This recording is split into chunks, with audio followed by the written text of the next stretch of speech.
पता नहीं तुम्हारे साथ कभी ऐसा हुआ है या नहीं। कभी कभी कुछ जगहें तुम्हें बुलाती हैं, तुम नहीं जाते वहां, वो खुद तुम्हें अपने पास खींच लेती हैं, और जब तुम वहां पहुंच जाते हो तो वापस आने का रास्ता अपने आप गायब हो जाता है। मेरे साथ वही हुआ था उस रात, उस सूने तालाब के पास। मैं हाँफ रहा था, मिट्टी गीली थी और हर कदम पर पैर फिसल रहा था। जंगल का अंधेरा मेरे चारों तरफ ऐसे फैला था जैसे कोई जिंदा चीज मुझे पकड़ने का इंतजार कर रही हो। दिल धक धक करके कानों में गूंज रहा था, सांस जल रही थी। मैं जानता था मुझे यहां रुकना नहीं चाहिए था। मैं उस तालाब तक एक रिसर्च प्रोजेक्ट के लिए आया था, उसकी मिट्टी, पानी और इकोसिस्टम पर डेटा लेने। लेकिन रास्ते में गाड़ी बंद पड़ गई। नेटवर्क नहीं, आसपास कोई इंसान नहीं। सोचा था थोड़ी देर में वापस लौट जाऊंगा, लेकिन रात उतर आई थी और अब बस मैं था, मेरी टॉर्च थी और यह घना सन्नाटा। मैंने टॉर्च का फोकस पानी की तरफ किया और अचानक रोशनी किसी धातु पर पड़ी। वो चमकी। मैं ठिठक गया। वो कोई नाव नहीं थी, वो एक पनडुब्बी माई थी, छोटी सी, जंग खाई हुई, आधी पानी में ढंसी हुई। उस पर मोटी काई जमी थी, जैसे सालों से किसी ने उसे छुआ ही ना हो। मैं कुछ पल तक बस उसे देखता रहा।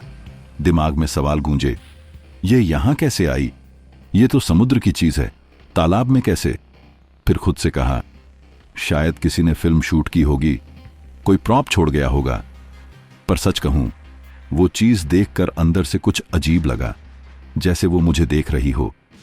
मैं धीरे धीरे आगे बढ़ा। कीचड़ पैरों में चिपकने लगा, हवा में सड़ांत थी और पानी में हल्की सी हलचल।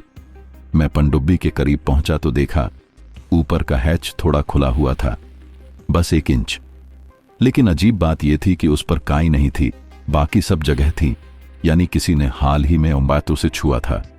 मुझे वापस लौट जाना चाहिए था, पर इंसान की फितरत यही है, जहां डर लगता है वहीं झांकने का मन करता है। मैंने बैग नीचे रखा और पनडुब्बी पर चढ़ गया। धातु ठंडी थी, जैसे किसी मुर्दे का शरीर। मैंने हैच पकड़ा और जोर लगाया। चर्रर। वो धीरे धीरे खुला और अंदर से निकली बदबू ने मेरी नाक जला दी। सड़ा हुआ पानी, तेल और कुछ ऐसा जो मांस जैसा लग रहा था। मैंने टॉर्च अंदर डाली। एक तंग केबिन था, लीवर, स्विच, पुराने मीटर, सब कुछ टूटा फूटा, पर फर्श पर गीले निशान थे, ताजे।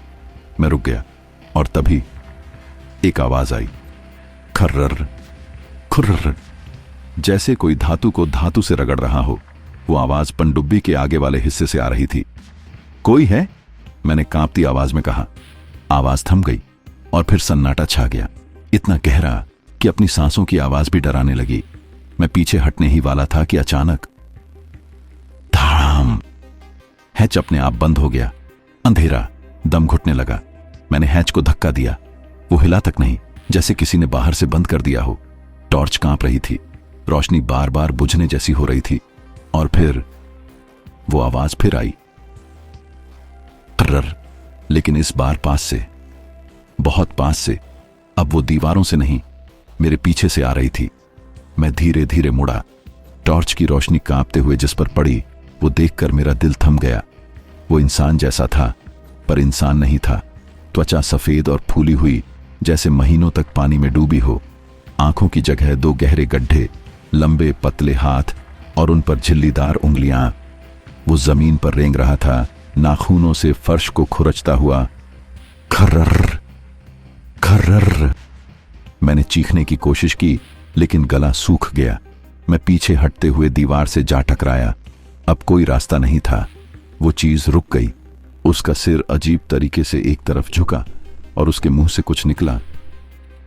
पानी के बुलबुलों और किसी इंसान की फुसफुसाहट के बीच की कोई आवाज। वो सीधे मेरे सामने था। उसकी सड़ी हुई सांस मेरे चेहरे पर लगी और उसने अपना हाथ बढ़ाया। उसकी झिल्लीदार उंगलियां मेरे जैकेट को छू गईं, ठंडी, गीली और जीवित महसूस हो रही थीं। मैं फिसला, नीचे गिरा। हाथ किसी लोहे की पाइप से टकराया। बिना सोचे मैंने वह पाइप उठाया और पूरी ताकत से उस चीज के सिर पर दे मारा। ठक्का। वो पीछे हटा, लेकिन गिरा नहीं। उसने एक भयानक, गुस्से भरी चीख निकाली। तभी मेरी नजर बगल में पड़े एक लीवर पर पड़ी। उस पर धुंधला सा लाल निशान था। शायद यही बाहर निकलने का रास्ता था। मैं रेंगते हुए वहां पहुंचा।